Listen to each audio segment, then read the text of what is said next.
Bonjour tout le monde. Alors pour commencer, la petite nouveauté du site, vous pouvez aller voir tout de suite Avato, petit délire vidéo basé sur Avatar, qui est disponible dans la section délire vidéo du coup. Alors encore un petit retour sur le débat qui avait été fait il y a quelques semaines sur peut-on rire de tout, pas vraiment sur le débat en lui-même, mais sur les réactions que ça a causé. Parce que si du côté des fans ça a été plutôt bien, du côté de ma famille ça a été un petit peu différent. Ils ont eu plutôt un peu peur pour moi quand même, ce qui est très gentil de leur part. Mais à mon avis un peu disproportionné, et ça les a amenés à me soulever une question pour moi, que je vais à nouveau soulever avec vous. C'est l'intérêt qu'a notre génération, j'ai 22 ans donc je pense que je suis de votre génération, à devoir s'exposer sur internet. C'est vrai que c'est limite un besoin qu'on a maintenant, ça explique aussi le succès des choses comme Facebook ou des choses genre là. Alors en ce qui me concerne, je vois en fait Facebook comme un moyen de garder contact avec tous mes amis, et de parler avec eux de des sujets qui me tiennent à cœur. Alors, comme je l'ai déjà dit dans mes vidéos, je mets pas n'importe qui sur mon Facebook, je mets que mes amis, et les gens que j'aime bien, et enfin voilà, ma famille et mes amis. Donc quand je partage quelque chose sur Facebook, ce n'est rien que je ne partagerai pas avec eux de toute façon. Ce que je mets sur Facebook, c'est les choses que je leur raconterai dans la soirée, quand je les verrai, ou un repas ou quelque chose dans ce genre là, quoi. Je ne mets pas de choses que je garderai secrètes dans la vie de tous les jours et que je ne voudrais pas montrer à toutes ces personnes là.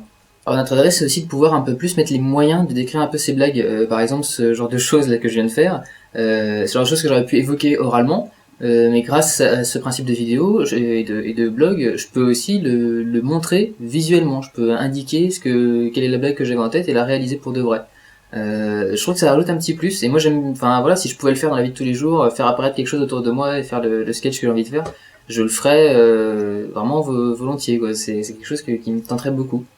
Et puis évidemment, un intérêt du blog, là pour du coup pas vraiment de rapport avec Facebook, mais du vlog, c'est de pouvoir faire passer les choses qui vous intéressent à une plus grande audience.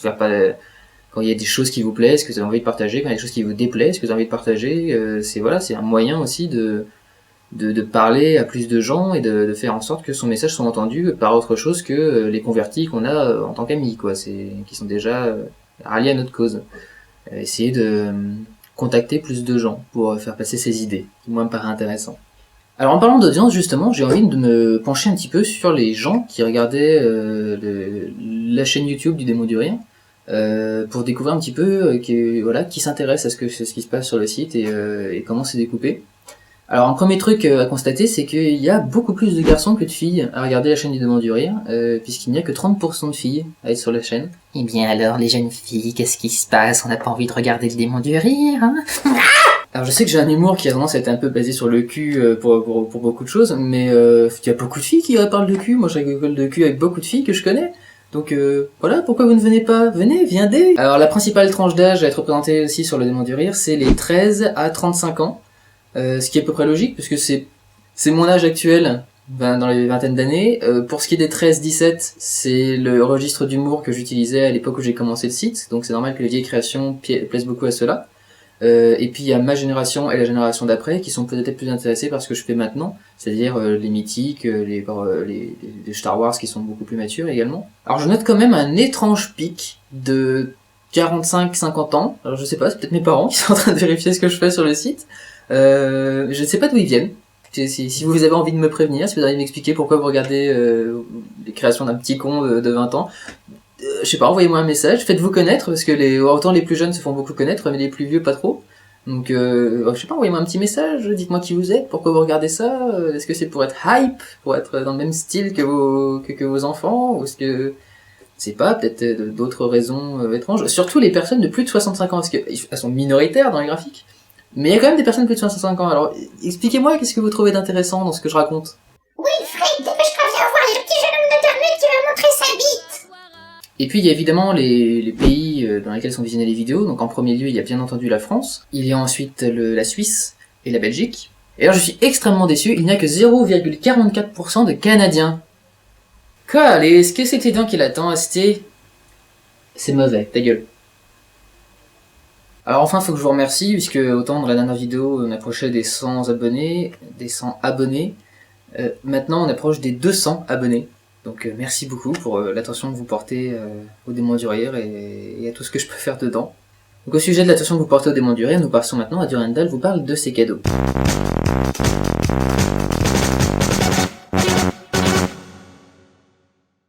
Alors pas un cadeau que je viens de recevoir, parce que j'en ai pas reçu, enfin j'en ai reçu, mais je vais pas vous en parler aujourd'hui, parce que j'ai 2 cadeaux sur le même sujet qui arrivent, donc je vais attendre. Par contre, je vais vous parler d'un cadeau que j'ai reçu il y a il y a 1 mois et demi ou 2 mois, c'est Evangelion, histoire de vous parler rapidement de la série. Alors Evangelion, c'est une série qui est sortie en 1995 au Japon, qui comporte 26 épisodes, qui a beaucoup marché pour plusieurs raisons. D'abord, une série avec beaucoup de questionnements psychologiques, une série avec des mechas, déjà ça marche. Les mechas, pour ceux qui ne connaissent pas, ce sont les robots géants qui font la taille de 3 immeubles.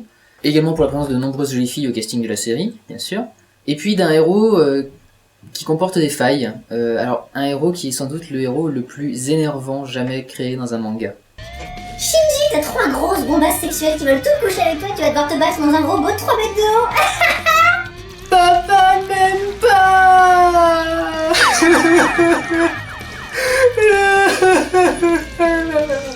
Alors le petit problème qu'ils ont eu dans la série, c'est que arrivé aux 2 derniers épisodes, ils avaient plus de thunes. Du coup, ils se sont retrouvés à faire des épisodes complètement psychédéliques, avec des images dans tous les sens qui passent à fond les caisses, avec que du questionnement psychologique qui se passe dans la tête des personnages. En fait, le dernier épisode se passe dans la tête de Shinji, je crois. Et ça a très mal passé, au point que le scénariste concepteur de la série a reçu des lettres de menaces de mort à cause des 2 derniers épisodes. Du coup, ils se sont rattrapés quelques années plus tard en sortant en fait les 2 derniers épisodes rallongés, donc en version extra longue et collés en même temps en tant que film, qui s'appelle tout logiquement The End of Evangelion.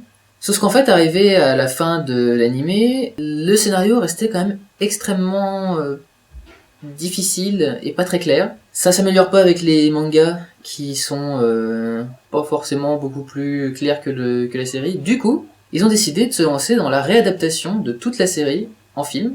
Alors plus que la série, ça incorpore dans l'histoire du film les éléments qui ont été incorporés dans les mangas papier et également dans les jeux vidéo qui sont sortis par la suite sur différentes consoles.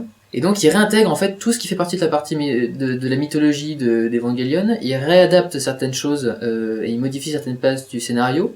Dans le premier film, en fait, c'est quasiment les 5 ou 6 premiers épisodes tels qu'ils étaient, mais dans le deuxième, ils ont carrément tout changé. Tout ça pour réussir à rendre un scénario plus cohérent et plus logique, qui d'ailleurs rend plutôt pas mal. Le scénario, effectivement, est assez intéressant à suivre et a beaucoup plus de sens dans ce qu'on voit dans ces films-là. Donc il y en a 2 à être sortis. Le deuxième a été offert par donc, un membre du Démon du Rire. Le premier, la personne qui me l'avait acheté apparemment a eu un souci, a pas réussi à me le payer, donc j'ai été me le payer tout seul finalement, à l'époque où j'avais encore de l'argent. Alors si on suit la logique des choses, le 3e film devrait sortir cette année en 2011, et le 4e et dernier film devrait sortir en 2013, puisqu'apparemment ils mettent 2 ans à les faire à chaque fois. Donc normalement voilà, pour cette année il devrait y avoir un nouvel opus de sortie pour tous les fans d'Evangelion. Au sujet des sorties du site, parce que ça y est, ça commence enfin à revenir, les 2 derniers épisodes de Star Wars ont été enregistrés par Kribou, qui n'a pas souhaité se faire filmer pendant l'enregistrement, je ne sais pas pourquoi, faudra lui demander. Donc je vais pouvoir commencer l'enregistrement de mes voix, de celle de Paxel, de Corcap et puis le mixage. Quant à la mini-série, il manque toujours des éléments importants à l'enregistrement des épisodes, que pour l'instant je n'ai toujours pas et que je n'aurai pas tant que j'aurai pas un petit peu plus de fond, donc voilà, il va falloir bosser là-dessus un petit peu. Pour conclure, j'ai reçu pas mal de messages concernant les t-shirts que je porte dans les différents vlogs. Alors, pour commencer, ce t-shirt ne représente pas une grosse bite. Ce t-shirt est le t-shirt officiel de Little Big Planet 2, c'est une fermeture éclair. Voilà, pour commencer, pour ceux qui pensaient que j'avais un t-shirt avec une bite dessus, non, ce n'est pas le cas. Ensuite, ce superbe t-shirt qui représente les Marty McFly et Doc Brown, les personnages de Retour vers le futur, façon cartoon, c'est Junior qui me l'a offert, je saurais pas vous dire où est-ce qu'il l'a acheté. Mais en tout cas c'est lui qui l'a offert, donc voilà, c'est ce qu'il y avait sur ce t-shirt là. Et puis enfin, pour ceux qui voudraient les t-shirts Démon du Rire et tous les t-shirts officiels tels que celui-ci par exemple, ils sont disponibles sur Comme Boutique, qui est la boutique de produits dérivés du Démon du Rire, qui est accessible dans la section boutique, tout bêtement du site. Donc voilà, vous pouvez trouver tous les produits dérivés du Démon du Rire là-dessus. Y compris ce superbe tapis de souris, qui est un peu crade, je suis désolé, ça fait longtemps que je l'ai, mais les tapis de souris Démon du Rire qui sont énormes. Donc voilà, passez une bonne journée, portez-vous bien, et puis à bientôt.